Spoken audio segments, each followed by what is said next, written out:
चलिए आज चलते हैं 1919 के अमृतसर में। एक ऐसे वक्त में जब हवा में तो तनाव था, लेकिन उसी तनाव के बीच पता है कुछ ऐसा हो रहा था जो इतिहास बदलने वाला था। आज हम उसी दौर को देखेंगे, एक चश्मदीद गवाह की नजरों से। तो सवाल ये उठता है कि 1919 में अमृतसर आखिर था कैसा।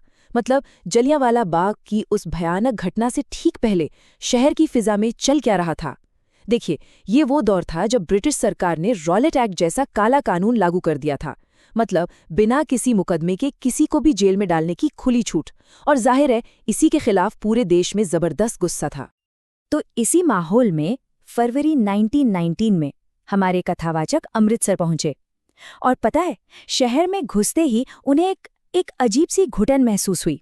हवा में जैसे एक अनकहा तनाव था, एक ऐसा भारीपन जो किसी आने वाले बड़े तूफान का संकेत दे रहा हो।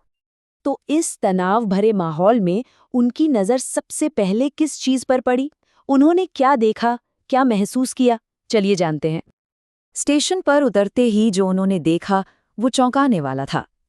ट्रेनें गोरे सैनिकों से खचाखच भरी हुई थीं। ऐसा लग रहा था मानो पूरा का पूरा शहर एक फौजी छावनी में तब्दील हो गया हो। और ये नज़ारा सिर्फ स्टेशन तक ही नहीं था, शहर की हर गली हर नुक्कड़ पर फौजी गश्त कर रहे थे। मतलब एक ऐसा माहौल था जहां लगता था कि हर किसी पर हर पल नज़र रखी जा रही है। किसी को भी बेचैन करने के लिए काफ़ी था ये सब। तो देखिए, एक तरफ तो था ये डर और दमन का माहौल, पर इसी अंधेरे के बीच हमारे कथावाचक ने कुछ ऐसा देखा जिसकी उम्मीद शायद किसी को भी नहीं थी। एक ऐसी घटना जो उस पूरे तनाव को सीधी चुनौती दे रही थी। और वो अप्रत्याशित चीज क्या थी? वो थी एकता। एक ऐसी जबरदस्त लहर जिसने हिंदू और मुसलमान दोनों को एक साथ ला खड़ा किया था। उन्होंने अपनी आंखों के सामने देखा हजारों हिंदू और मुसलमान कंधे से कंधा मिलाकर एक बहुत बड़ा जुलूस निकाल रहे थे। सोचिए, उस डर और दमन के माहौल में ये नज़ारा वाकई किसी चमत्कार से कम नहीं रहा होगा। और ये सिर्फ एक जुलूस नहीं था, ये तो जैसे एक उत्सव बन गया था। छतों से फूलों की बारिश हो रही थी, पूरी हवा जय के नारों से गूंज रही थी। पर सबसे हैरान करने वाली बात तो कुछ और ही थी। वो ये थी कि हिंदू और मुसलमान एक ही ग्लास से पानी पी रहे थे। अब जरा सोचिए, उस जमाने में जहां छुआछूत और मजहबी दीवारें इतनी मजबूत थीं, ये किसी क्रांति से कम था क्या? ये देखिए, ये उसी मूल लेख के पन्ने हैं जहां इन घटनाओं को दर्ज किया गया है। ये सिर्फ शब्द नहीं है, ये इस बात का सबूत है कि उस मुश्किल दौर में भी लोगों ने नफरत के ऊपर एकता को चुना था। इसका एक एक शब्द उस असाधारण माहौल को जैसे जिंदा कर देता है। अब ये सब कुछ देखकर हमारे कथावाचक के अंदर भी कुछ बदल रहा था। वो अब सिर्फ एक तमाशाई, एक दर्शक बनकर नहीं रह सकते थे। और बस यहीं से उनकी अपनी कहानी की शुरुआत होती है। तभी उनके हाथ में एक चीज आती है, सत्याग्रह का प्रतिज्ञा पत्र। ये सिर्फ एक कागज का टुकड़ा नहीं था, नहीं, ये एक वादा था अन्याय के खिलाफ आवाज उठाने का, और वो भी बिना किसी हिंसा के। असल में यही तो सत्याग्रह का असली मतलब था, सत्य के लिए आग्रह।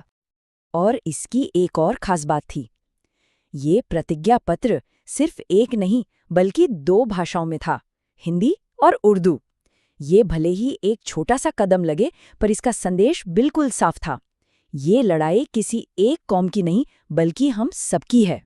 तो उन्होंने ऐसा नहीं किया कि जोश में आकर बस दस्तखत कर दिए। नहीं, उन्होंने उसे बहुत ध्यान से पढ़ा, एक एक शब्द का मतलब समझा। वो जानते थे कि ये कोई मामूली फैसला नहीं है, ये एक बहुत बड़ी जिम्मेदारी है जिसे वो उठाने जा रहे थे। और जब वो पूरी तरह से मन से तैयार हो गए, तब उन्होंने उस प्रतिज्ञा पत्र पर अपने हस्ताक्षर किए। ये देखिए, ये वही पन्ना है। बस उस एक पल में, उस एक दस्तखत के साथ वो एक दर्शक से उस ऐतिहासिक आंदोलन के एक सिपाही बन गए।